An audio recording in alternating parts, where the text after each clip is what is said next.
नमस्कार साथियों, कैसे हैं आप सब। आशा करता हूं आप सभी अच्छे से होंगे, स्वस्थ होंगे। फाइनली दोस्तों, बिहार बोर्ड द्वारा डीएलएड प्रवेश परीक्षा 2022 का परिणाम जारी करने के बाद आप सभी अभ्यर्थी ऑनलाइन इसे चेक भी कर लिए होंगे। तो जो भी अभ्यर्थी इस प्रवेश परीक्षा में अच्छे अंक से सफलता प्राप्त किए हैं, आप सभी को बहुत बहुत शुभकामनाएं और बहुत बहुत बधाइयाँ। दोस्तों, ये आप सभी का मेहनत का परिणाम है और मेहनत कभी विफल नहीं जाता है, जो कि आप सभी के साथ हर परिस्थिति में, हर कंडीशन में आप सभी के साथ रहता है। इसलिए आप सभी अपने लक्ष्य के प्रति हमेशा ईमानदारी पूर्वक काम करते रहिए और ऐसे ही सफलता प्राप्त करते रहिए।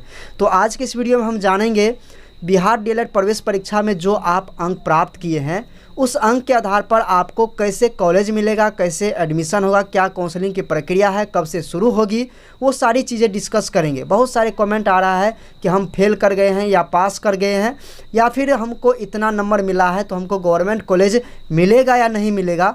वो सारी चीज़ें आज की इस वीडियो में डिस्कस करेंगे, तो हमारे साथ लास्ट तक बने रहिएगा। तो चलिए शुरू करते हैं। दोस्तों, बिहार डीएलएड काउंसलिंग की प्रक्रिया जो है 1 सप्ताह के अंदर अंदर शुरू हो जाएगी और उसका पूरा काउंसलिंग शेड्यूल भी जारी हो जाएगा। तो इसके लिए आप सभी हमारे साथ लगातार बने रहिए। यूट्यूब चैनल को सब्सक्राइब कर लीजिए, बेल आइकन को ज़रूर प्रेस कर लीजिएगा, हमारे व्हाट्सएप ग्रुप या टेलीग्राम ग्रुप को ज़रूर ज्वाइन कर लीजिएगा।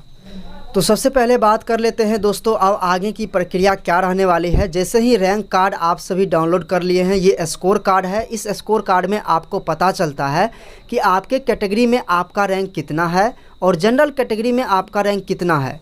इस आधार पर अब आप सभी से कॉलेज चॉइस मांगा जाएगा। कॉलेज चॉइस मांगे जाने के बाद आपके अंक के आधार पर कैटेगरी वाइज जो है कॉलेज अलॉट किए जाएंगे। कॉलेज अलॉट किए जाने के बाद जो है आप सभी को काउंसलिंग के लिए बुलाया जाएगा और काउंसलिंग के समय आप सभी को सभी डॉक्यूमेंट्स प्रस्तुत करना है और डॉक्यूमेंट्स सत्यापित होने के बाद आपका नामांकन कन्फर्म हो जाएगा। तो यही है काउंसलिंग की प्रक्रिया। अब समझते हैं कि काउंसलिंग कब से स्टार्ट होगी। दोस्तों, रैंक कार्ड आ चुका है, अब बस जो है कॉलेज चॉइस आप सभी से लिया जाएगा।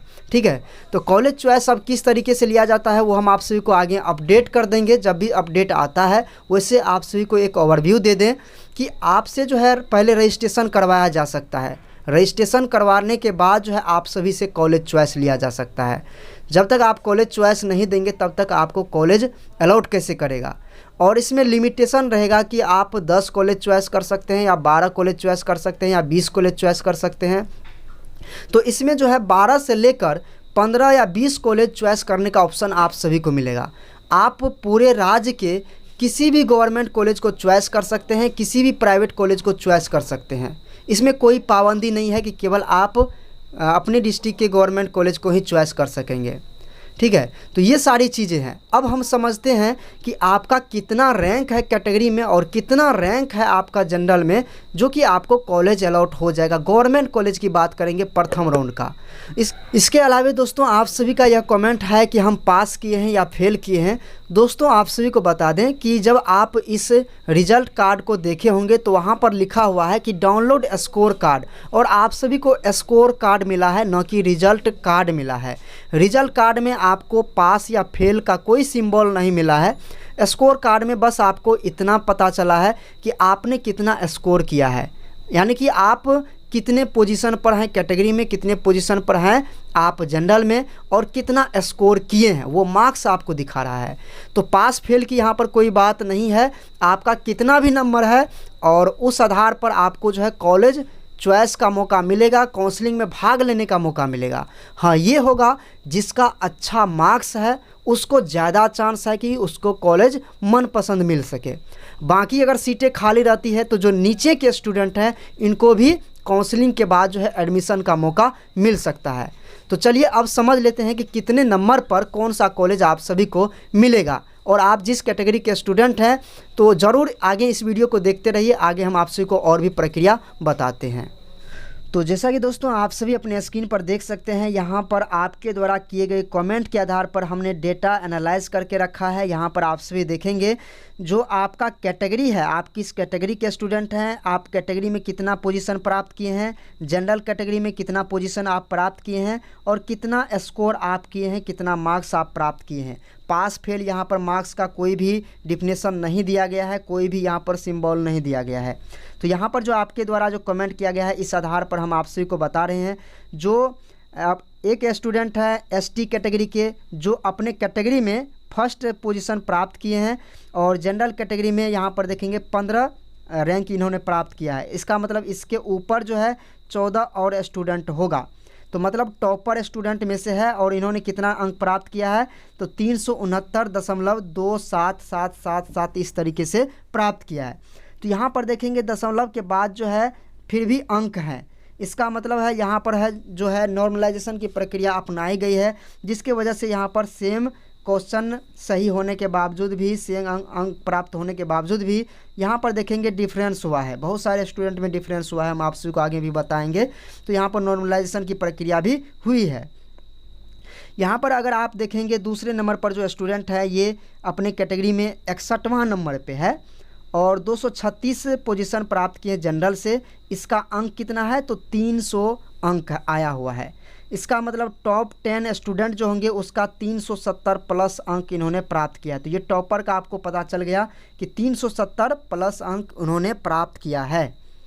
इसके अलावा आप सभी देखेंगे 236 नंबर पर यहाँ पर जो है लगभग 69 मार्क्स का उतार चढ़ाव होने के बाद यहाँ पर 215 स्टूडेंट के आसपास जो है यहाँ पर डिफरेंस हो गया। इसी तरीके से हम नीचे आते हैं तो आप सभी देखेंगे 273 जिसका अंक प्राप्त हुआ है। इसका जनरल में रैंक कितना है, 668 है, और ओबीसी कैटेगरी से इसका 206 है, और इसी के ऊपर 276 अंक प्राप्त किया है, जिसका रैंक जनरल में 594 है, और इनका जो है अपने कैटेगरी में रैंक कितना है, 175 है। तो मतलब सभी स्टूडेंट का अपने कैटेगरी में अलग अलग रैंक है। अगर आप देखेंगे ईबीसी का रैंक तो यहाँ पर 766 है। इसी तरीके से यहाँ पर आप ओबीसी का देखेंगे तो यहाँ पर 206 है। तो यहाँ पर जो है अलग अलग कैटेगरी में रैंक अलग अलग आपका हो सकता है। लेकिन ये जो रैंक मिला होगा जनरल का जो रैंक मिला है, एक स्टूडेंट के लिए केवल एक ही पोजीशन होगा, ठीक है। अगर यहाँ पर 1020 इसको मिला है तो इसका मतलब है 1020 नंबर पर यही स्टूडेंट है, 1020 पर दूसरा स्टूडेंट नहीं हो सकता है। लेकिन वो अपने कैटेगरी में जिस पोजीशन पर है, हो सकता है किसी अन्य कैटेगरी में कोई दूसरा स्टूडेंट जो है उस पोजीशन पर होगा। तो यहाँ पर हम आपको ये बताना चाह रहे हैं कि यहाँ पर अगर आप देखेंगे कि 195 अंक जिसको प्राप्त हुआ है उसका रैंक जनरल में कितना है, 9092 है। और जनरल में बात करें तो 610 दिखा रहा है, जो कि हो सकता है थोड़ा त्रुटि होगा इसको लिखने में। इसी तरीके से 170 अंक जिन्होंने प्राप्त किया है, इन्होंने 16,367 रैंक जनरल में प्राप्त किया है और अपने कैटेगरी में 1187।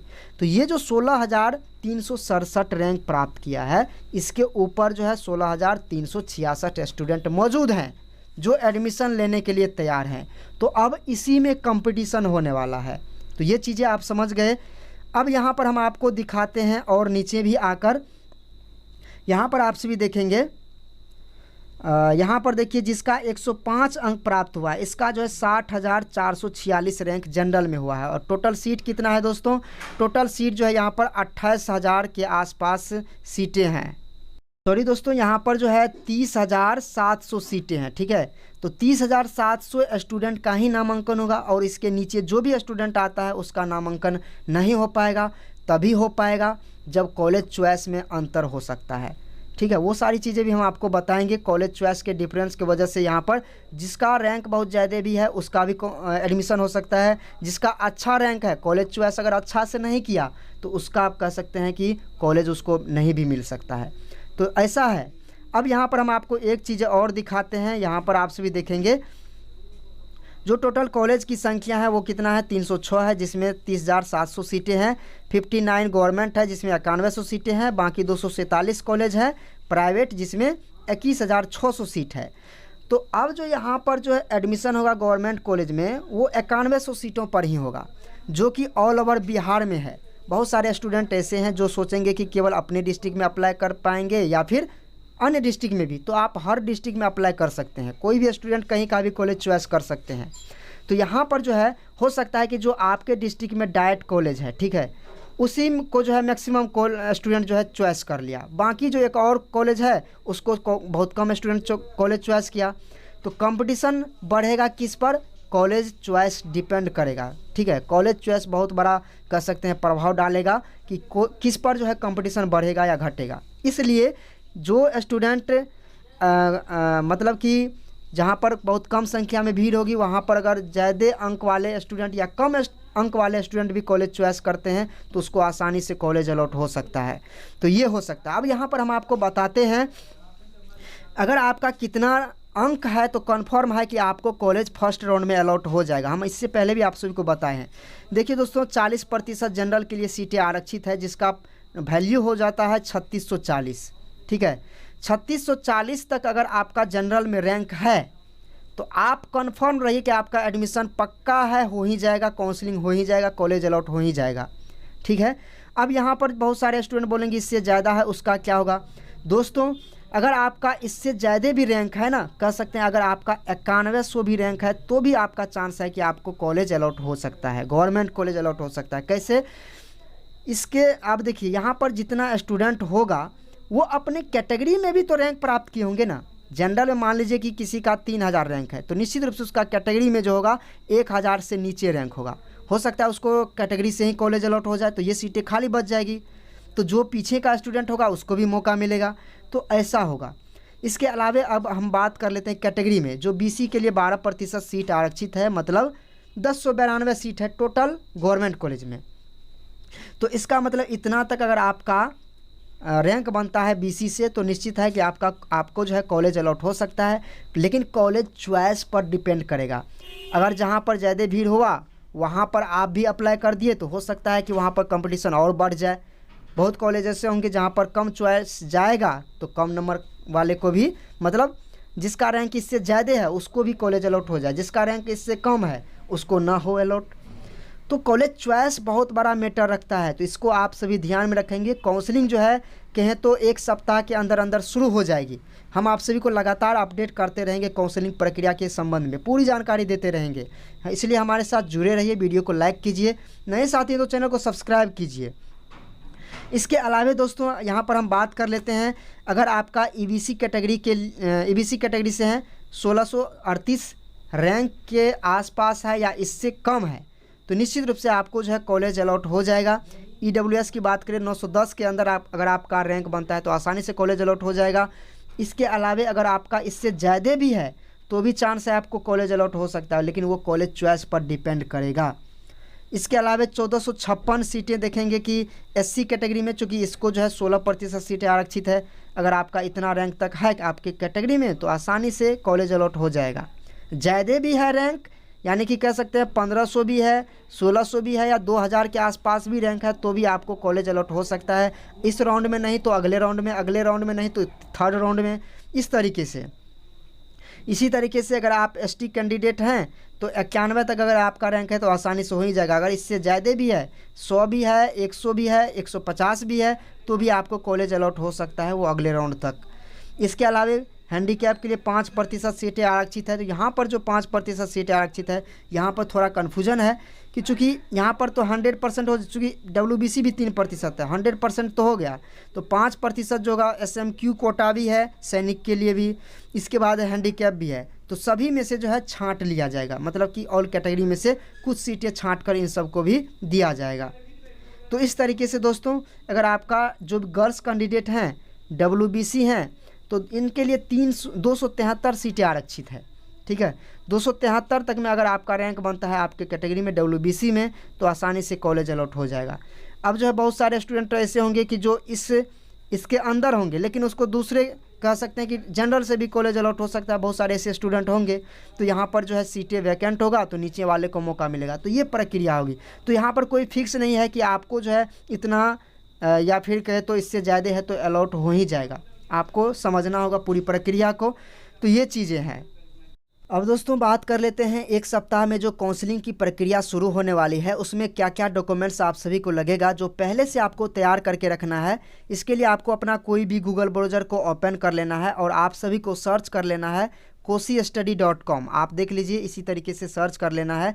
इसके बाद आप ऊपर आएंगे तो यहाँ पर आप सभी देखेंगे Bihar DLED entrance exam result 2022 direct link, आप सभी को यहाँ पर क्लिक करना है क्योंकि यहाँ पर हमने सभी जानकारी एक साथ ऐड करके रखा है।